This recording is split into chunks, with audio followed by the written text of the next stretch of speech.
m'appelle Lionel Mosnier, je suis le commandant du port de commerce de Toulon, à la Seine-Brégaillon, et je suis officier de port. Le port de Toulon, c'est un port décentralisé à la métropole TPM, un port de commerce qui accueille un double trafic, passagers et marchandises. Passagers avec la Corse, la proximité de Toulon et la Corse, donc avec deux compagnies qui transportent des passagers entre Toulon et les différents ports de Corse. Une activité de croisière qu'on accueille à Toulon et à la Seine-sur-Mer pour les plus grands. Donc ça représente environ 1,5 million à 2 millions de passagers par an. Et puis une activité commerce de marchandises, là, à Brégaillon, à la Seine, sur un site dédié, où on y fait essentiellement des véhicules roulants et des marchandises diverses, voilà, pour à peu près 1 million de tonnes de fret aussi par an. Alors dans les métiers portuaires, il y a d'abord pour parler de la capitainerie que je connais bien, donc des officiers de port, comme moi et mon équipe, on est 8. On assure la réglementation et le suivi, en tout cas de la réglementation par les acteurs portuaires. Donc réglementation qui est multiple, internationale, nationale et locale.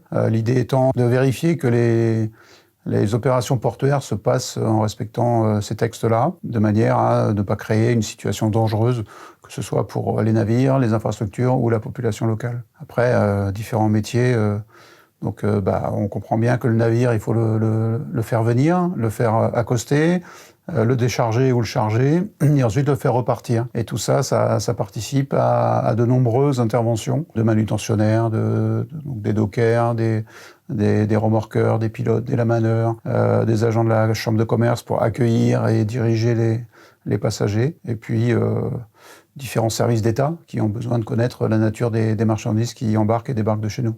Pour être officier de port, il faut d'abord avoir un passé de navigant, donc c'est une seconde carrière. On peut venir de la marine nationale comme pour moi et mes collègues, ou de la marine de pêche ou de commerce. On passe un concours, on devient fonctionnaire d'État et ensuite on choisit un port dans lequel on exerce. Et après, pour les différents métiers, c'est essentiellement pour ce navigant la marine marchande.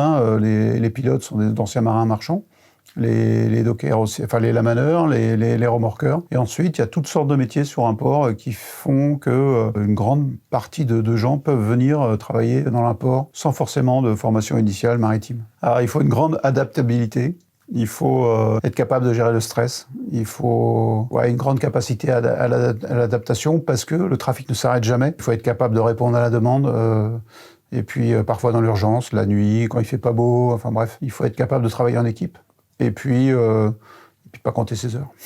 La langue internationale dans le trafic maritime, c'est l'anglais. On parle un anglais normalisé, c'est-à-dire que c'est pas l'anglais de Shakespeare, on a des termes marins pour faire en sorte que tout le monde se comprenne, quel que soit l'accent qu'il a au préalable, avec des phrases types qu'il faut connaître. Voilà. Il faut s'adapter, il faut être disponible. Les spécificités, elles sont relatives au métier particulièrement. Le manutentionnaire, c'est quand même un métier à risque. Il y a beaucoup de métiers à risque.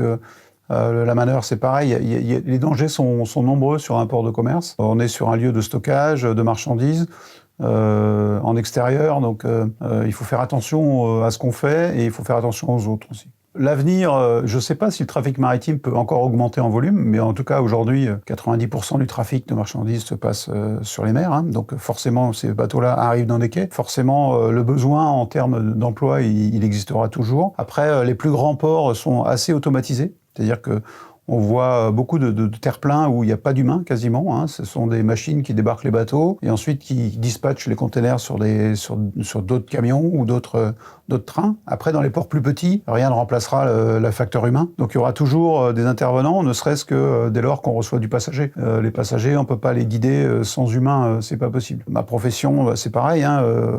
Les anciens vont partir, donc le recrutement, il existera toujours. Parce que la réglementation, elle devra toujours être appliquée, obligatoirement, parce que les dangers dans un port sont inhérents. Le trafic de marchandises, il y a de la marchandise dangereuse, donc forcément, il faut un regard là-dessus et un contrôle. Que ce soit nous, officiers de port, oui, il y aura toujours quelqu'un qui sera en charge de vérifier la faisabilité. Et puis après, les navires, il faudra toujours les débarquer, les dockers sont toujours là, le lamanage, pilotage, tout ça, ça existera encore. Après, le développement, c'est plus dans la décarbonation des bateaux, dans la gestion des flux aussi, des véhicules. Donc tout ça, ça va peut-être générer de nouveaux métiers. Des métiers vont disparaître et d'autres vont apparaître dans le portuaire. Il y a 50 ans ou une centaine d'années, on déchargeait les bateaux à dos d'homme. Hein. On a tous ces images des dockers avec des sacs sur le dos sur la coupée des bateaux. Aujourd'hui, ça s'est conteneurisé. Enfin, depuis 50 ans, hein, 60 ans, ça s'est conteneurisé. Donc, il a fallu avoir des machines spécifiques pour sortir les conteneurs des bateaux. Pour ça, il y a des portiques hein, qui sont apparus. Dedans, il y a un portiqueur. C'est un métier hautement compliqué, hein, c'est technique. J'imagine qu'en fonction des nouveaux modes de transport des navires, après, c'est pareil. Hein, si on diminue la taille des bateaux, peut-être qu'on reviendra à une forme de déchargement un peu moins automatisé. Je parle des cargos à voile ou ce genre de choses d'évolution. Il est possible que les volumes transportés soient moindres, et du coup, ce sera peut-être plus sur le même contexte de transport. Hein. Le porteur sera peut-être différent. Et donc, ça modifiera peut-être la manutention portuaire, tout comme l'accueil des navires à quai, c'est pareil. Il y aura des réflexions aussi qui seront menées sur la pérennité d'un port en centre-ville. Donc peut-être qu'il y aura des développements extra-portuaires. Si les navires ne rentrent plus dans les villes, par exemple, eh ben, il peut y avoir un accueil sur l'eau des passagers qui seront ramenés à terre différemment qu'aujourd'hui. L'IA existe déjà, notamment en termes de sûreté portuaire. Tous les navires, tous les gens qui embarquent sur un bateau sont soumis à un contrôle de sûreté. Donc effectivement, l'IA, elle a toute sa place hein, dans les sites portuaires, notamment ceux qui reçoivent beaucoup de passagers. Lors de la dernière crise sanitaire, des outils ont été adaptés pour voir quels étaient les passagers qui arrivaient avec de la fièvre, par exemple. Donc tout ça, ça existe, c'est développé au niveau européen. J'imagine aussi que les services de l'État en charge des contrôles aux frontières se servent aussi de ces matériels-là pour vérifier que les gens qui embarquent soient bien ceux qui sont désignés. N'hésitez pas, c'est un super job.